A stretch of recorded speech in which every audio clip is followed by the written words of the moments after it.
Assalamualaikum warahmatullahi wabarakatuh. Salam Om Swastiastu, Namo Buddhaya, salam kebajikan dan salam sejahtera untuk kita semuanya. Halo semuanya, perkenalkan nama saya Yaren Faris Iskawabun dari kelas 10.1. Pada video kali ini saya akan menjelaskan materi sosiologi yang berjudul penyimpangan sosial. Nah, untuk kita lebih mengetahui atau sebelum kita mengetahui lebih jauh apa itu penyimpangan sosial, maka kita harus mengetahui dasar dari penyimpangan sosial itu sendiri, yaitu pengertiannya. Nah, apa sih penyimpangan sosial? Penyimpangan sosial adalah perilaku, tindakan, atau sikap seseorang maupun kelompok yang tidak sesuai dengan norma dan nilai yang berlaku dalam masyarakat. Nah, sebelum itu kita harus tahu nih norma sosial itu apa. Norma sosial merupakan aturan yang dijadikan pedoman dalam kehidupan bermasyarakat. Ketika seseorang melanggar aturan tersebut, maka perilakunya dapat dikategorikan sebagai penyimpangan sosial. Namun, tidak semua penyimpangan sosial selalu berdampak buruk. Ada juga penyimpangan yang justru membawa perubahan positif bagi masyarakat. Nah, penyimpangan sosial dapat terjadi karena beberapa faktor. Di antaranya yang pertama ada faktor keluarga. Nah, faktor keluarga itu seperti kurangnya perhatian dan pengawasan dari orang tua. Nah, yang kedua ada faktor lingkungan. Faktor lingkungan itu seperti pergaulan, misalnya pengaruh teman sebaya yang memiliki perilaku menyimpang gitu ya. Nah, terus yang ketiga itu ada faktor media sosial dan teknologi yang dapat memengaruhi pola pikir serta perilaku seseorang. Nah, kemudian ada proses sosialisasi yang tidak sempurna sehingga seseorang tidak memahami atau tidak menerapkan norma yang berlaku gitu. Nah, kemudian ada keinginan untuk diakui atau dianggap berbeda sehingga seseorang melakukan tindakan yang menyimpang dari kebiasaan masyarakat. Nah, kemudian penyimpangan sosial dapat dibedakan menjadi beberapa bentuk, yaitu yang pertama ada penyimpangan primer. Nah, penyimpangan primer itu merupakan penyimpangan yang bersifat sementara dan dilakukan sesekali gitu. Nah, contohnya itu adalah terlambat datang ke sekolah atau melanggar tata tertib sekolah satu kali. Nah, yang kedua itu ada penyimpangan sekunder. Penyimpangan sekunder merupakan penyimpangan yang dilakukan secara berulang-ulang sehingga pelakunya dikenal sebagai penyimpang. Nah, contoh dari penyimpangan sekunder adalah seseorang yang terus-menerus melakukan pencurian atau penyalahgunaan narkoba.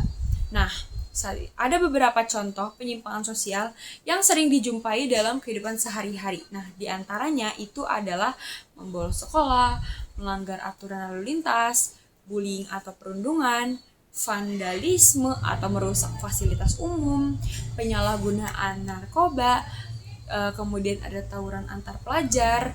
Nah, terus apakah ada dampaknya? Tentu ada. Nah, dampak penyimpangan sosial itu memiliki dampak positif dan dampak negatif. Kita harus bahas dari dampak positif dulu. Dampak positifnya itu mendorong perubahan sosial, memunculkan norma baru yang lebih sesuai dengan perkembangan zaman.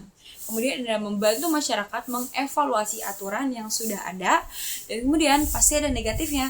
Nah, dampak negatifnya itu yang pertama menimbulkan keresahan dalam masyarakat, dan yang kedua itu adalah merugikan diri sendiri maupun orang lain.